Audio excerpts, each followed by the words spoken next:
On April 13th, 1743, in Virginia, Thomas Jefferson was born to Jane and Peter Jefferson. When Peter died, Jefferson inherited 5,000 acres of land and 60 slaves.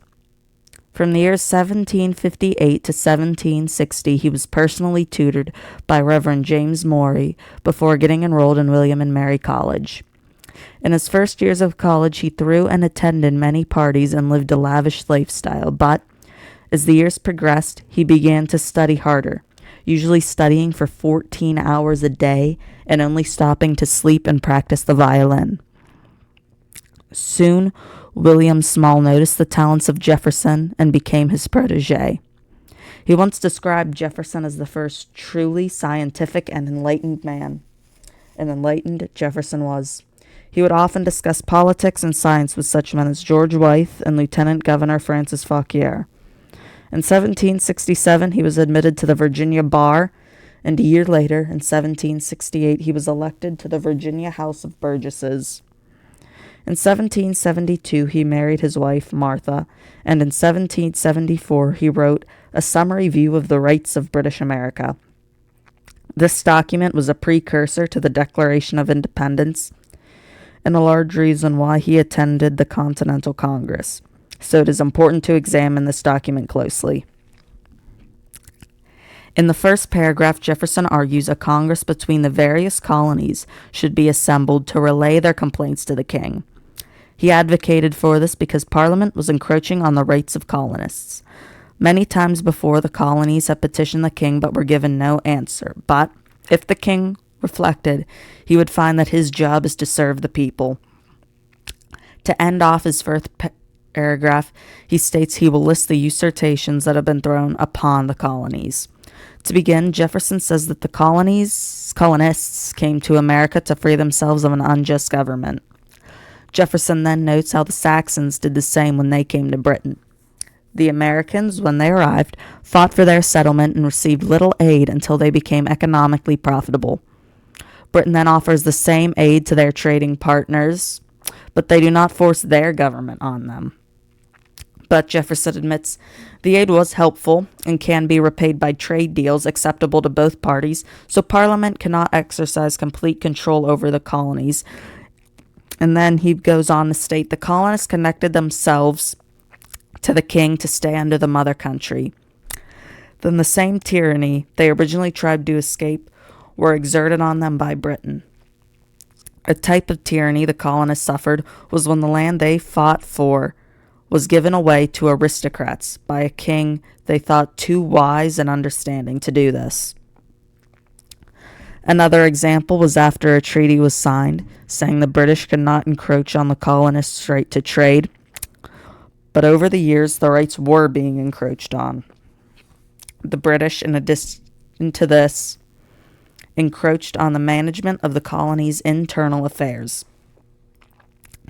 Jefferson then notes how the usurpations are increasing in speed and the British may hope to make the colonies slaves. He proves this by pointing out an act that banned the New York legislature. Then he turns gears back to trade and claims that the East India Company never cared about America, and now the British expect that the colonists will only do business with them. But the British were wrong, and the Boston Tea Party occurred. But were only the guilty punished, he asks? No, everybody, even loyal Englishmen, were prosecuted. And when the colonists are tried for crimes such as murder, they are shipped away from friends, counsel, and proof of their innocence to judges that think they are guilty.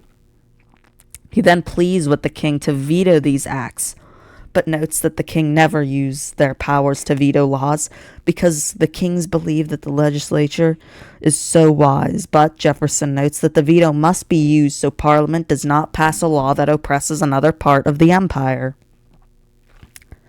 Jefferson then notes that the laws the colonies pass in their own state legislature are paid no attention to by the king, and because of this, if they ever get a response, the situation where that law is needed is no longer a problem. So the law is not needed. Jefferson then notes a bill that was signed that states if a new county is to be created, it will not have representation in the state legislature. This, he claims, is because the king is against the legislature. Furthermore, the parliament says the king cannot dissolve them, even if the parliament grows too powerful. But here we see the colonist legislature is being dissolved at random. Jefferson then warns the king that dissolving the legislature will lead to rebellion. Jefferson then turns to how the king could only send the amount of troops different states in England allow, while unlimited amounts of troops can be sent to the colonies. He then ends his paper by asking the king to right these wrongs, and that he should do this because it is his job to serve the people. After this paper was published, he was selected to attend the Second Continental Congress in spring 1775. During this conference, Jefferson was very shy and did not speak much, and he didn't get much attention because he was the least known of all the delegates. But when the time came to select the people to draft the Declaration of Independence, Thomas Jefferson was selected as one of the 5 members, and he wrote the draft. His original draft was modified a lot.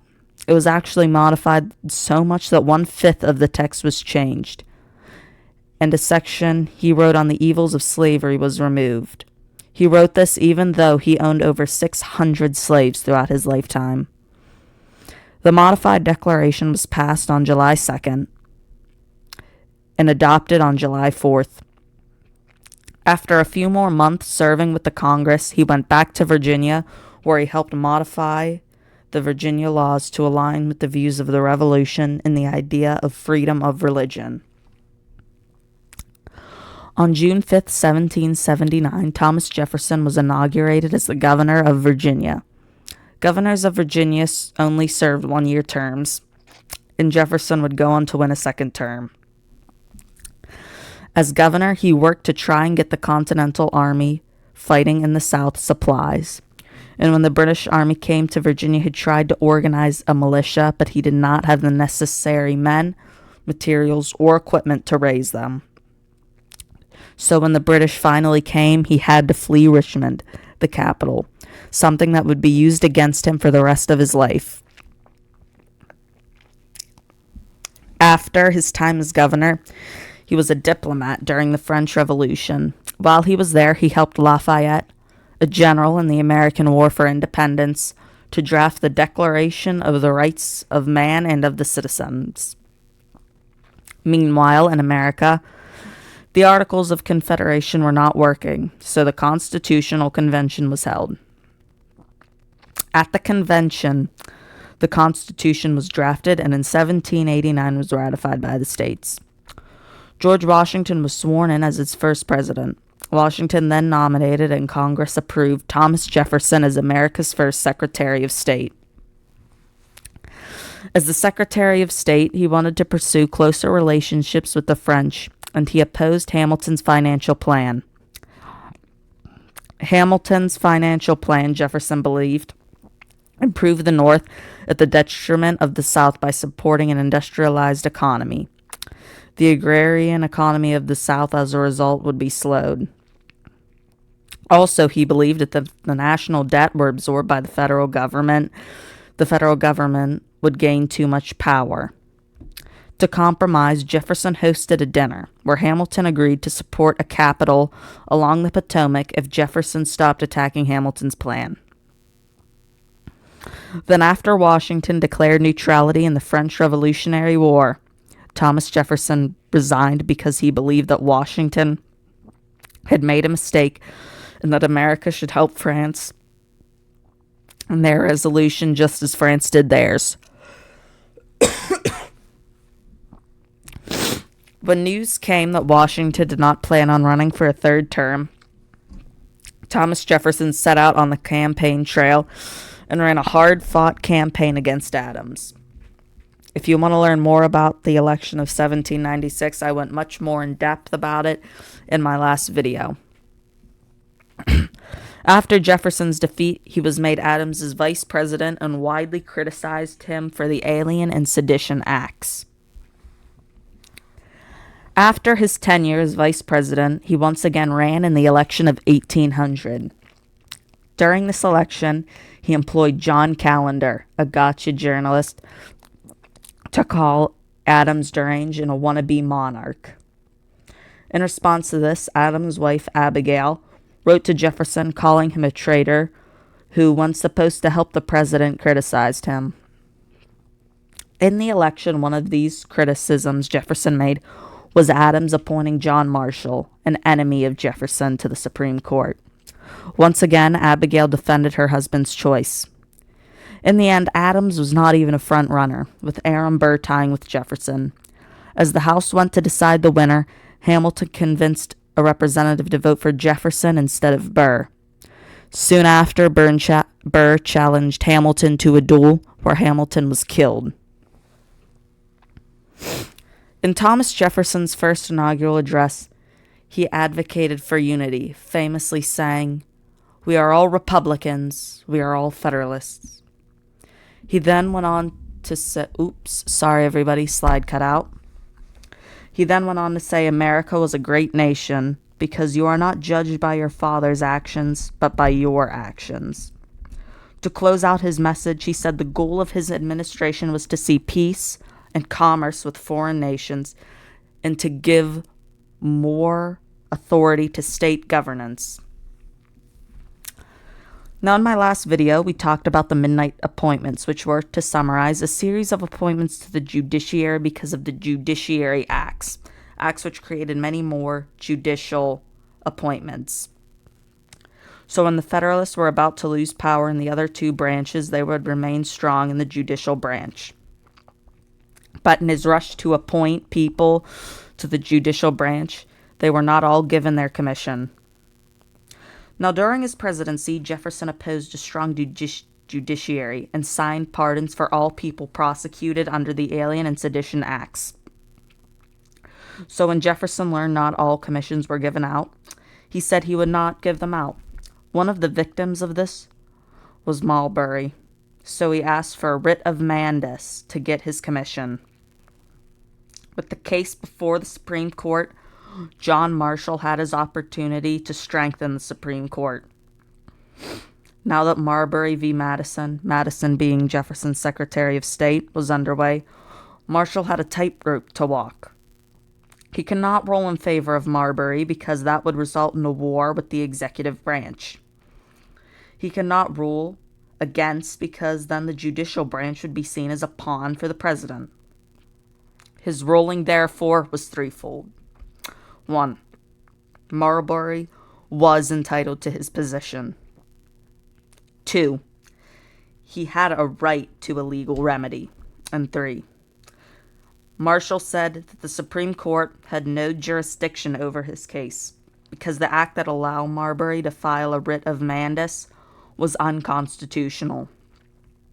It was unconstitutional because Article 3 said the Supreme Court only had jurisdictions over ambassadors or public ministers, and since Marbury was neither, he could not file for a writ of mandamus. So that act was marked unconstitutional. This case established the concept of judicial review, which greatly strengthened the judicial branch. On the diplomatic front, Jefferson would fight the First Barbary War. The war started because of the Barbary States. The Barbary States were a series of provinces in North Africa that would extort European countries into giving them money so they would not raid their shipping. During the Washington administration, Jefferson advocated for war with the Barbary States as a cheaper solution to paying them. During the Adams administration, a treaty was reached that gave the Barbary pirates a one-time only payment. But 2 of the other Barbary states refused the treaty, and because of this, 2 American ships were captured. War broke out because of this, and the strengthened American Navy was victorious. And another incident like this would not break out until the Second Barbary War under the Madison administration. In 1803, Napoleon needed money to fund his military campaigns. So he offered Jefferson Louisiana. For the initial negotiations, Congress approved only $2 million, but the French refused that offer. At first, Jefferson thought he needed a constitutional amendment to make the purchase, but he then learned it would endanger the deal, so he decided against it. In the end, Congress approved a sum of $15 million to buy Louisiana. Following the purchase, he sent Lewis and Clark on an expedition across the new territories. Now, in his first term, he created the 12th Amendment that gave us the modern electoral college, which has become the most important institute in America. Now, each state would give their votes to a president and vice president, instead of them giving their votes to two different candidates. For this election, Jefferson chose New York Governor George Clinton as his vice president and won an easy victory. In his second inaugural address, he looks back on the diplomatic successes, lower taxes, and lower national debt, and how he ridden the government of useless jobs. Then he defended the Louisiana Purchase and championed freedom of religion. The most dramatic chapter in Jefferson's second term was the Chesapeake Leopard affair, where a British vessel attacked an American vessel and impressed its sailors. Impressment was when Americans were forced to serve in the British Royal Navy. The rest of his term was dedicated to keeping America neutral in the wars of the coalition, which were wars started by European countries against France. This proved difficult because, as seen in the Chesapeake Leopard affair, European nations did not respect America and raided its shipping, impressed its sailors, and sought to undermine its neutrality. Because of this, Jefferson signed a bill that put tariffs on European nations to stop Americans from trading with them. This ended up backfiring because France justified raids as trying to help enforce the law. The economy suffered because northern merchants suffered without European goods, and the Europeans did not run out of cotton. Jefferson wanted Britain and France to desperately need cotton so he could force them into a treaty, but this did not work because of their vast stores. During this time in the home front, Aaron Burr tried to stage a rebellion by creating an independent state out of the Louisiana territories. He was aided by General James Wilkinson, who was commander of the military. Then he was given the governorship of northern Louisiana. To begin his rebellion, he offered Britain part of the Western Territory for guns and ships. He then went across the country to eye up the defenses of the West. Soon, though, rumors of Burr's treason circulated, so to save himself, Wilkinson revealed the plot. Aid from Britain was never received, and Burr would be tried for treason. But at first, Burr would not quit, so with 100 men, a much smaller army than he expected, he went to search for more recruits up the Mississippi River. This, however, was frivolous, and he went to court and was acquitted from charges of treason.